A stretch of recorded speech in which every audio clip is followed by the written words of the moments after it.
This podcast is created for those seeking a more fulfilling spiritual life.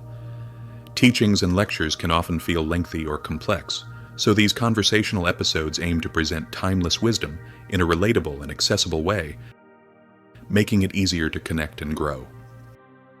Thank you and happy soul searching. Welcome in, everyone. Ready to dive deep today. We're tackling some really big questions about the nature of reality itself. Some fundamental questions, yeah. I mean, think about it. What if everything we think is real is just a tiny piece of what's actually out there? Exactly. And to help us explore that, we'll be diving into some fascinating insights from Chopra. No, I'll be honest. When I first started reading his stuff, Yeah. I was skeptical. The idea of everyday reality being some kind of hypnosis, that we suffer because we're missing who we really are, it sounded a bit out there, to be honest. How to get that. But as I kept reading, I realized there's more to it. Right. A lot of depth. And it helps to know about Chopra's background. Oh, yeah. Tell me about that. Well, he's a medical doctor, endocrinology, very scientific. So a scientist who's questioning the very nature of reality. That's interesting. It is. And that's where we'll start, with what's called the hard problem of consciousness. Okay, explain that one. It's a question that's been around forever, stumping scientists and philosophers. What is it?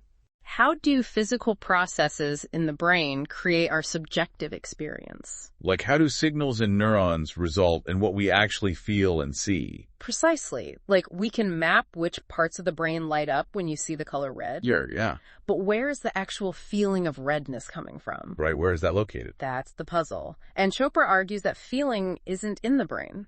Interesting. So where then? It's not even out there in the world. He says it's a perception created by consciousness itself. So instead of consciousness being a byproduct of the brain, he's saying it's the other way around. Yeah, consciousness is fundamental. Wow. Maybe even the foundation of reality. He even talks about quantum healing. Okay, I've heard that term, but... He uses principles from quantum mechanics to suggest that consciousness is part of our physical health. I'm starting to see why people have such strong opinions about him. Yeah. He's going against a lot of mainstream science. For sure. And here's where things get even more interesting, at least for me. If consciousness is this powerful, what does it mean for us every day? Yeah, okay, I see that. Chopra says it has a huge impact on how we experience suffering. So let's talk about that suffering. We've got this idea of consciousness being a major force. How does Chopra connect that to our struggles? He draws on Eastern wisdom traditions. Okay. And he identifies 5 main causes of suffering, surprisingly relatable stuff. Okay, like what? The first one, not knowing who we truly are. He says we mistake our thoughts and emotions for our true selves. I can see that. We get so caught up in the daily drama. Exactly. That leads to the second cause, clinging to experiences that don't last. We want the good feelings to stay and the bad ones to go away. But everything changes. Yeah, it's like that saying, this too shall pass. We fight against how life naturally works. And that resistance, that's the third cause. Oh, interesting. Aversion to the stuff we find unpleasant. We push away discomfort. And that probably just makes it worse. Creates a lot of conflict inside. And that ties into the fourth cause, identifying with our ego. That me story. We get attached to our achievements, possessions, all that. And our fears too, right? Definitely. We forget we're part of something bigger. So it's about recognizing the ego is only a part of us, not the whole picture. Exactly. And then, of course, there's the big one, fear of death. The universal fear. But Chopra says we need to face that fear. See it differently. See death as a transition, not the end. Okay, so those are the 5 causes. Rooted in not understanding ourselves, not understanding reality, is there a way out of this cycle of suffering? That's what we'll explore next time. Chopra says there absolutely is a path to enlightenment, a way to be free from the suffering. I'm ready to hear about that path. Yeah. Sounds like it involves questioning what we think we know about ourselves, about the world. Exactly, going beyond those limitations. It's a lot to take in, but it's fascinating. It is. I think the key takeaway for now is this. If we can shift how we see consciousness, we might just find a way to ease the suffering that feels so much a part of being human. Sounds like we're at the beginning of a journey here, with Chopra as our guide. I think so. I'm looking forward to seeing where it takes us. Welcome back. Before we get too practical, there's one more big idea from Chopra that really struck me. This Qualia Entanglement. Qualia Entanglement. Yeah, I remember that from the notes. Sounded pretty out there. It is a bit mind-bending. The idea is that our thoughts and emotions, they don't just stay inside us. Okay. They actually ripple out and affect the world around us. Chopra suggests our subjective experiences, our qualia, they're interconnected somehow. Entangled, like with other people's experience. Exactly, and even entangled with the universe itself. So it's like this massive web of consciousness, Yeah. and we're all contributing to it with every thought and feeling. That's the idea, and that has some pretty big implications. If our inner states are shaping the world, then it matters even more what kind of thoughts and emotions we're cultivating. So you think about the responsibility we have. It does. It's like we're all co-creating reality all the time. So that brings us back to how we shift from suffering to this state of enlightenment. How do we actually do that? This is where Chopra gets very practical. He's a big proponent of practices like meditation, silence, self-reflection. Okay, meditation makes sense, quieting the mind. But silence, what's the role of that? He sees it as a way to disconnect from all the noise, all the stimulation of the modern world. Reconnect with ourselves. I can see that, like hitting the reset button. Exactly. And then self-reflection. He encourages us to really examine the stories we tell ourselves. About who we are, what's possible. Exactly. Question those stories, question our beliefs. It can be scary to do that, though, right? To really question those core beliefs, especially the ones we've held for a long time. It can be.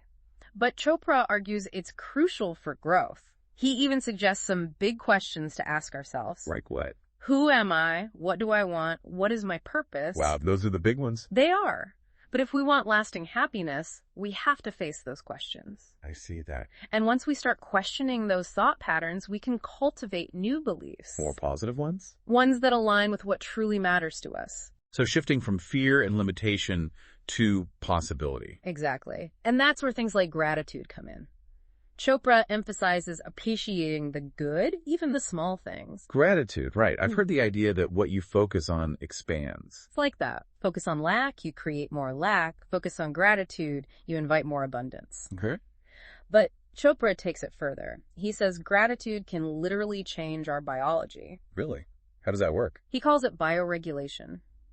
Using feedback from our bodies to understand how our thoughts, emotions, behaviors, all of it affects us. So becoming more aware of those subtle signals our bodies are sending. Yeah. And making conscious choices to support our well-being. That makes sense. And technology can actually help with this. Chopra's even worked with Fitbit to develop a program. Oh, wow. That's interesting. Combining mindfulness with wearable tech. The Fitbit tracks your biometrics, heart rate variability, sleep, Okay. and then offers recommendations personalized. For what? Meditation, breathing exercises, all sorts of things. So it's like a personal mindfulness coach on your wrist. That's the idea. And it's all part of Chopra's unique approach, blending ancient wisdom with cutting-edge tech. He's not afraid to push those boundaries. Not at all. And his insights feel more relevant than ever, right? As we're navigating this increasingly complex world. Absolutely. Like we're at a crossroads, and Chopra's offering a way forward. A way to navigate with more awareness, compassion, resilience. And one of the key things he emphasizes is the power of choice. We have the power to choose how we respond to challenges, how we see reality. That's a powerful idea. It is, that we're not just victims of circumstance. We can shape our own destiny. Exactly. And that leads us to one of the most profound and often misunderstood aspects of Chopra's teachings, his perspective on death. Okay, this is where things get a bit heavier, but I'm ready to hear it. He introduces the concept of mahasamadhi, which is basically making a conscious choice to leave the physical body peacefully. Consciously choosing when you die. That's a difficult concept to grasp. It is. Chopra says it's a state of deep spiritual mastery. You have to have transcended the ego. And merged with this infinite consciousness that connects everything. So it's not about controlling death, it's more about surrendering to a greater reality. Exactly.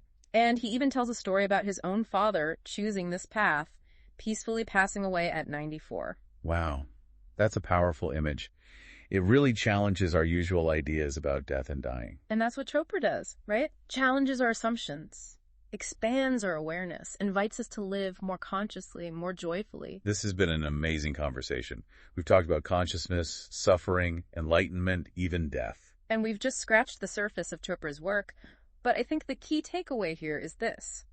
We have the power to shape our reality, both as individuals and as a collective. That's a lot of power and a lot of responsibility. It is. But it's a responsibility we can choose to embrace with courage, with compassion, and with a sense of adventure. I'm feeling inspired to keep exploring these ideas. Me too.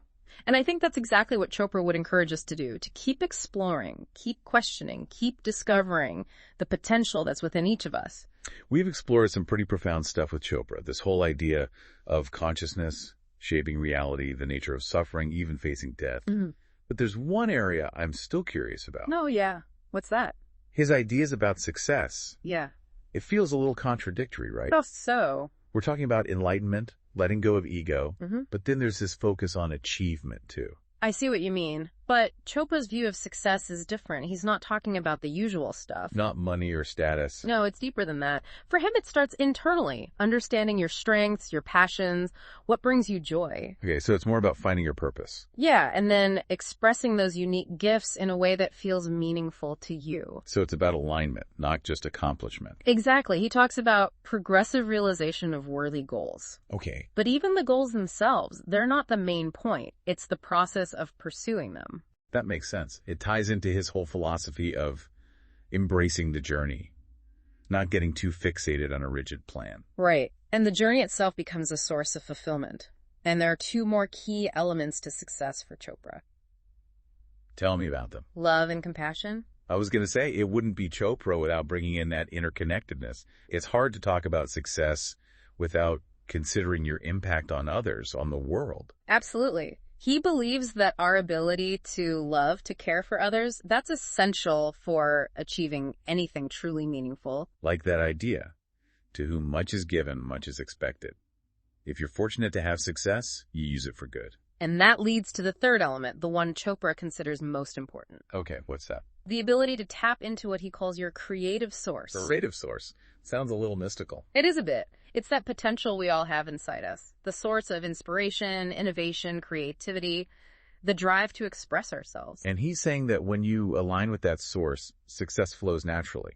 You got it. It's not about forcing. It's about surrendering to a higher intelligence, trusting that guidance. And he suggests practices like meditation to connect with that, right? Exactly. Quiet the mind. Let that inner wisdom emerge. So to sum it up, Chopra's idea of success isn't about what you achieve externally. It's about how you live. It's about self-awareness, expressing your gifts, acting with love and compassion, and trusting in something larger than yourself to guide the way. That's a powerful way to look at it. More holistic and fulfilling than chasing those traditional markers of success. I agree. Wow, this whole deep dive has been really eye-opening. It has. Chopra's ideas are definitely pushing me to rethink my own beliefs about so much. Yep. Reality, suffering, even success. Me too.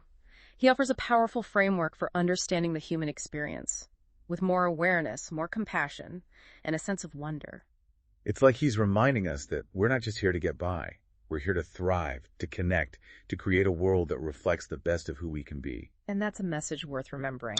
Absolutely. Thanks for joining us on this journey into the world of Chopra. We hope it sparked some new thoughts for you. And maybe even inspired you to question everything you thought you knew.